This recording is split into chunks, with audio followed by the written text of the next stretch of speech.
Tonight, President Obama called for compassion over conflict, healing, not blame, and a more civil nation. That sounds nice, but isn't vigorous and robust discussion critical to a healthy democracy? Shouldn't you be able to say whatever you want about any politician?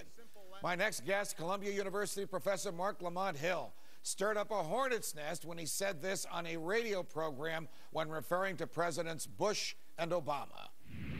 I think it's okay to call him a murderer. I don't think it's okay to say kill him.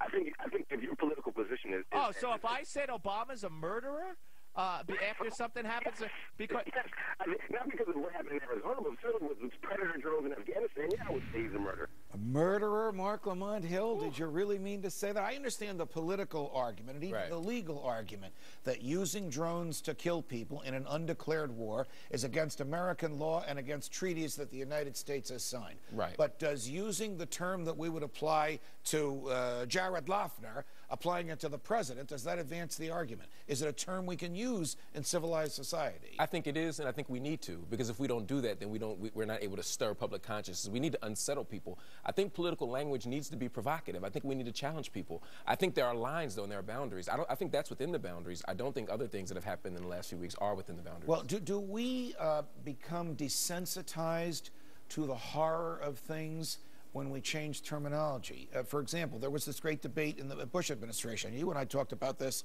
on the air, where certain people wanted to call waterboarding, for example, torture. Right. And the Bush administration preferred to call it an enhanced technique of enhanced interrogation, yeah.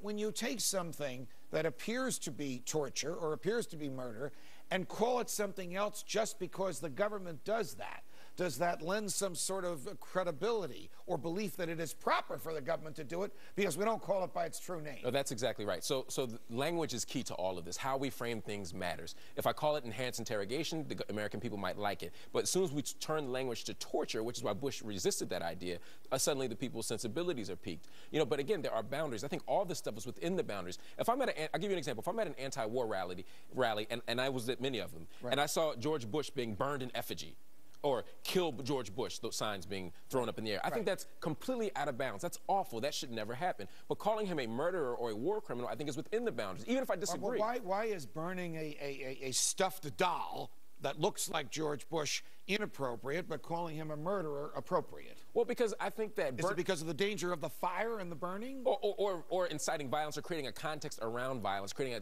a context around the type of thing we saw in Arizona last week. Whereas if I'm making a principled argument that's based on my ideology, I have a right as an American to do so. It's just like if you're pro-life and you refer to pro-choice people as baby killers. I may disagree, but you have every right to say that because that is based on your ideology and belief. All right. Within hours of the tragedy in Houston, certain people in the media and even certain politicians said, well, this guy was a Tea Partier, this guy was a right-winger. It's Sarah Palin's fault. It's Glenn Beck's fault. It's the Tea Party's fault.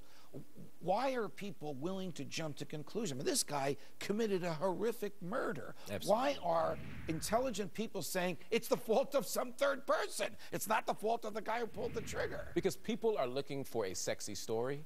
How great a story would it be for a 24-hour media cycle to have somebody who's a member of the Tea Party go out and follow Sarah Palin's orders and shoot a congressperson? That makes for a great story. It's still a tragedy, but it would make for a great story. It's an untrue story, and it's a tragic story, but that's how people think very often. I think we jump to conclusions on that issue. I do think Sarah Palin's responsible, not for the killing, but for creating some of this climate. Well, what climate is she responsible for creating? I think whenever you put crosshairs on a map and have people's names and/or faces next to them, you create a culture of violence. And it's not just Republicans. Democrats do it too. I think all of that is unhelpful. Do you create a culture of violence when you call the president a murderer? I don't think so, because I think what I'm trying to do is point to something that I literally think is murder, if that's my belief. Just like if I were pro-life, I literally think that abortion is murder, so I have a right to make that analysis. Should there be any limitations on political speech? No, legal limitations, no. I don't agree with Congressman Brady, for example, who wants to impose legal limitations. No, I think as American people, we have a right to free speech. I'm simply saying, as people in the media, as activists, and as everyday citizens, we should be more responsible. You're in the media yourself. You have your own show on another network. You appear regularly